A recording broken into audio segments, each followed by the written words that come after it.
பிரதமர் நரேந்திர மோடி மீது மராத்திய கூட்டணி அரசின் முதல்வர் ஏக்நாத் ஷிண்டே பரபரப்பு குற்றச்சாட்டுகளை முன்வைத்துள்ளார். நடந்து முடிந்த மக்களவைத் தேர்தலில் மராத்தியத்தில் பாஜக 9, ஷிண்டே அணி 7, அஜித் பவர் அணி 1 இடத்தை மட்டுமே வென்றிருந்தது.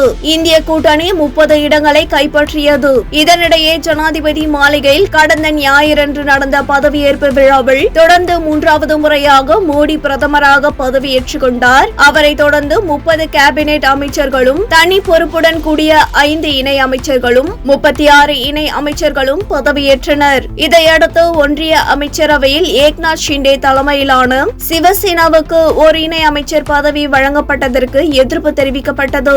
7 எம்பிக்கள் வைத்துள்ள சிவசேனாக்கு ஒரு இணை அமைச்சர் பதவி வழங்கி அநீதி இழைக்கப்பட்டுள்ளதாக ஷிண்டே கட்சி தெரிவித்தது.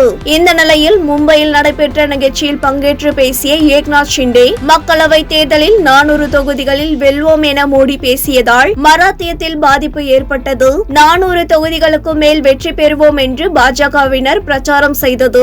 மக்களிடையே அரசியலமைப்பு சட்டத்தை மாற்றப் போகிறார்கள் என்று இடஒதுக்கீட்டை ரத்து செய்வார்கள் என்றும் அச்சம் நிலவியது. இதனால் பாஜக, சிவசேனை, தேசியவாத காங்கிரஸ் கூட்டணி பெரும் தோல்வி ஏற்பட்டது.